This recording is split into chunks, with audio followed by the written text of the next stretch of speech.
Temple వాళ్ళు మీరు ఏం చేయాలనుకుంటున్నారో చెప్పి మీరు ఏం చేయాలి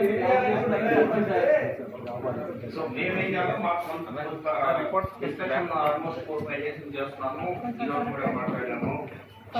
సో ఈసారి ఖచ్చితంగా మేమైతే మా మీద అపవాదం పంపించడానికి మేమైతే సర్వశక్తిగా మా శాయశక్తిలో ప్రయత్నం చేస్తాం.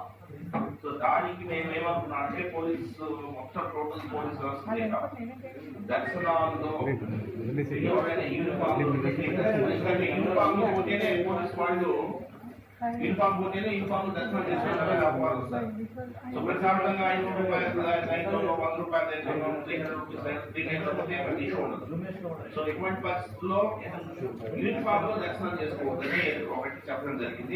ఈసారి ఖచ్చితంగా మేము ఎన్ఫోర్స్ చేస్తాం.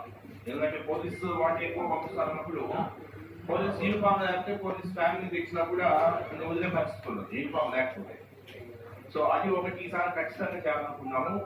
తర్వాత ప్రతిసారి ఏమైతుందంటే లోపల అంతరాలయం కావచ్చు, తర్వాత చుట్టుపక్కల మహాప్రాంతాలు కావచ్చు, చుట్టుపక్కల ప్రాంతాల్లో డ్యూటీకి పోతున్నప్పుడు కూడా పోలీసు వాళ్ళు దసరా పోతున్నారనే ఒక అపోహ ఉంది అనమాట. అది అపోహ అవసరం.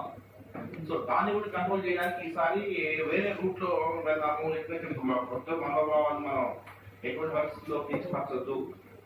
సో అపవాదం మాకు రాకూడదని చెప్పేసి మేము చేయడం జరుగుతాం. అదేవిధంగా ఈసారి వినూత్నంగా మామూలుగా మొన్న ఫ్లడ్స్ లో చాలా చక్కగా రెవెన్యూ తర్వాత మున్సిపాలిటీ పోలీస్ కోఆర్డినేషన్ చాలా బాగా పని జరిగింది. అంటే ఒక సెక్టార్ ని అన్ని కోటేజ్ చేసి ప్రతి సెక్టార్ కి సెక్టార్ ఇన్ఛార్జెస్ నియమించి ఒక ఐఏఎస్ ఆఫీసర్ ఉన్నారు ఫ్లడ్స్ లో, అదే ఒక పోలీస్ ఆఫీసర్ ఉన్నాడు. అదే అలాగా ప్రతి సెక్టార్ ఈ ముగ్గురు కూడా సమన్వయంతో పనిచేస్తారు. సో దానివల్ల ఏంటంటే మనకి ఇందాక మీరు ఫస్ట్ చూశారు ఇంకా సరిగా జరగట్లేదు, ఇంకా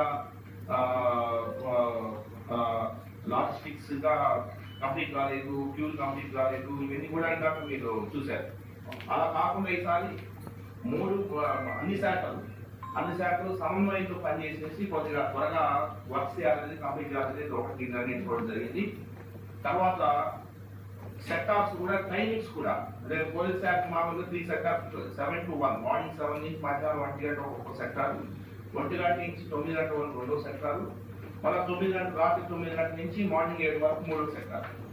ఇదే సెక్టార్స్ ఇదే టైమింగ్స్ మిగతా శాఖలు కూడా ఈసారి షిఫ్ట్ డ్యూటీలో ఒకేసారి ఎక్కలాగా ప్లాన్ చేస్తాము. నేను మేడం గారు తర్వాత కలెక్టర్ గారితో కూర్చొని మన ఈఓ గారితో కూర్చొని మాట్లాడుకొని ఒకే సెక్టార్స్